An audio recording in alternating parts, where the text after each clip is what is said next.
Oh God. I tried to escape, but he caught me. And he threw me back down here. I think I might have sprained my ankle. God. It hurts. But he still doesn't realize that I have the laptop. So I'm here to plead to those who can listen. Please, listen to my lukewarm defense of Bentley Little. Ooh, ketchup.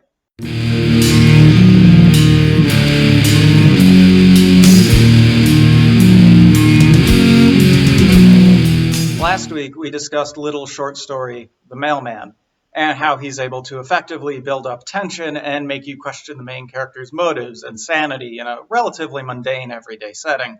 This week, we're going to conclude this series by discussing a short story which is pretty overtly a political critique of America and which has absolutely nothing mundane about it, The Washingtonians. But before we get going, I realized that last video I didn't show an author photo of Little, and I wanted to share this one. Isn't that fun? It's got a little cowboy hat. The Washingtonians was originally published in 1992 in the fall edition of Cemetery Dance magazine. Like with The Mailman, it was later collected in Little's short story collection, The Collection. And again, I'm unaware of any alteration to the story beyond a short author introduction when it was collected. But for the sake of clarity, I will point out that for this review, I again read the version in The Collection. Why people might be aware of this story is that it was adapted for a season 2 episode of the TV series Masters of Horror, which originally aired on January 26, 2007 on Showtime. The story begins with the discovery of a document which proves much beloved U.S. President and Founding Father George Washington was a cannibal. Actually, it's technically after that when the main character, Mike, is getting it appraised for authenticity, but you get what I mean. His family is soon after contacted by a group called the Washingtonians, a secret society sworn to keeping Washington's cannibalistic tendencies hidden from the general public, and things unfold from there. Before we get into the analysis, I will warn that this story is 20 pages long. It's pretty much impossible to discuss any work of that length in depth without spoiling it. So, if you care about spoilers, again, there will be spoilers. First of all, I want to say, I wish historians were as cool and powerful as this story makes them out to be. Hell, I probably wouldn't stop at getting my master's in history like I'm planning to. I'd probably try to get my doctorate in the subject and maybe even try to teach at a university or something. It seems badass as hell. Like, every historian is in a secret society and they have massive battles and stuff. They also have complete control over the narrative of history that people see. Now, I admit to bias here because I, again, am working on a master's in history, but as much as I like it to be otherwise, I do want to emphasize historians don't have that much societal sway. I mean, people will probably point to school textbooks, but while those are usually written by historians, they also are subject to guidelines put forth by boards of education and state legislatures, and usually are written to fit within particular curriculum and or standardized testing guidelines. Also, even at the university level, there can be some restrictions on a historian's line of research, especially if it runs contrary to the values and interests of the university or major donors. This doesn't happen a lot, especially not overtly, but it happens more often than you'd think. Like, people can get fired or denied tenure because of it. So, while historians do have some sway, I do want to say that the real power is the institutions they work for, generally speaking. But anyway, now that we're done with that sidebar, I love the way that the members of the Washingtonians are portrayed. They wear powdered wigs and Revolutionary-era garb. They also have ivory false teeth, like Washington did. And their symbol is a cherry tree and an axe. alluding to the famous folktale, of course. They also fight with Revolutionary era weapons. And the rival historians who appear at the end to save Mike and his family are all dressed like redcoats and also fight with Revolutionary era weapons. What other writer is going to give you something as ridiculous as this? To emphasize this point, I would now like to take a short while to mention the historical truths brought to light in this story. Washington attained his love for the taste of human flesh at Valley Forge, where he then continued to kill a man a day even after supplies arrived. And he particularly liked the taste of virgins. Also, Benjamin Franklin was a complete fabrication made up by historians. It is actually the amalgamation of a few different people. He was created to inspire scientific curiosity in the populace of the young nation.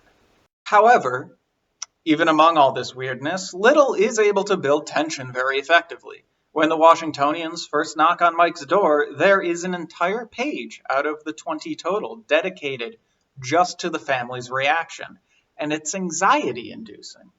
There's also a real sense of urgency when Mike later meets with Professor Hartkinson. I can't think of any other horror writer who would be able to write a story like this and still make me feel genuine dread. And I think if I were to try to sell anyone on Little as a writer, I'd use that ability as well as this story as the main draw. But before we end this, I think it's important to look at Little's author introduction, as it's extremely relevant to consider when looking at this story. During the Gulf War, I was amazed at the public's mass acceptance of the government's view of events. Something like 120,000 Iraqis were killed. Not all of them soldiers or Hussein's in training, many of them ordinary men, women, and children who happened to be living in the same geographical area in which we were dropping bombs. But the news was controlled. Information filtered through the official government press conferences, and on TV we saw no bodies, no blood. People believed what they were told. I got to thinking about what it would be like if all our history was like that. If what we learned in school was simply the party line, not the actual truth. The Washingtonians grew from there. From this, I think it's pretty clear that Little is using historians in the story as stand-ins for journalists, given the way he says they shape the narrative of the Gulf War. Also, as someone who's written papers on colonialism at a graduate level, I would like to say that that last bit about what if the full history of the U.S. wasn't being taught and is instead shaped to fit a particular narrative?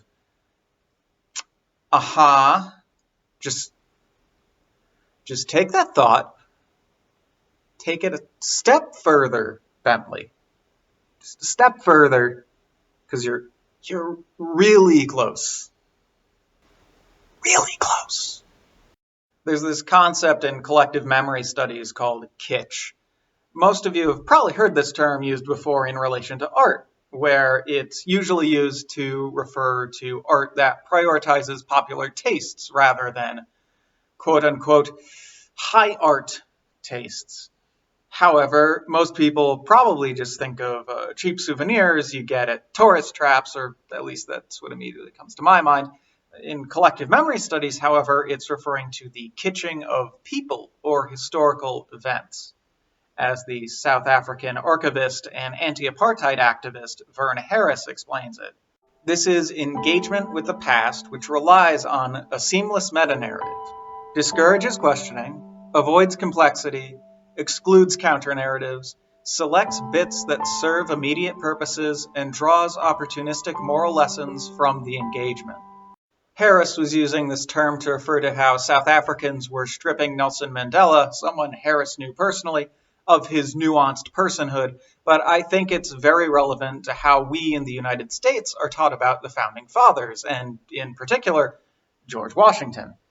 We've all heard the folktale about him cutting down the cherry tree, which ends with him admitting it to his father with the phrase, "I cannot tell a lie."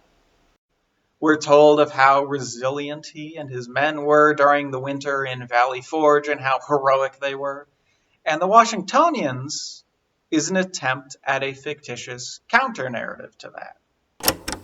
There are, of course, also factual counter-narratives to that, but that's not what this video is about. It says instead that Washington wasn't a hero. He was a monster who ate his own soldiers and the people of the country he was sworn to protect. I think one of the things that Little does, though his success rate varies from story to story, is that he discusses societal problems in the US and provides a fictional counter-narrative to them.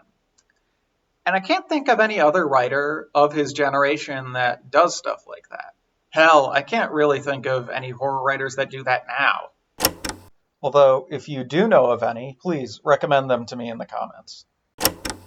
I mean, he doesn't even stick to the basic historic stuff like the Founding Fathers. The Burning was a very poorly executed attempt at addressing the historical prejudice against Asian people in the US. Something I think a lot of people don't know about or don't know the scale of. God, that book had so much potential and it just squandered it to hell. Also, if anyone knows of any books that discuss this subject that are by Asian American horror writers, please let me know in the comments. I would like to read it.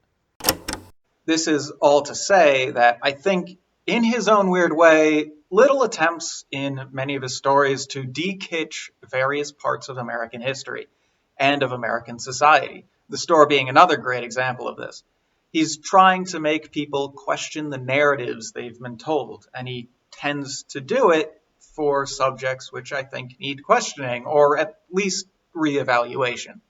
He doesn't always stick the landing, but when he does, there's nobody else, at least of his era, that can touch him.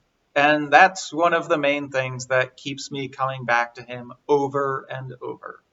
And I don't think there is a better introduction to his ability to do this than the Washingtonians.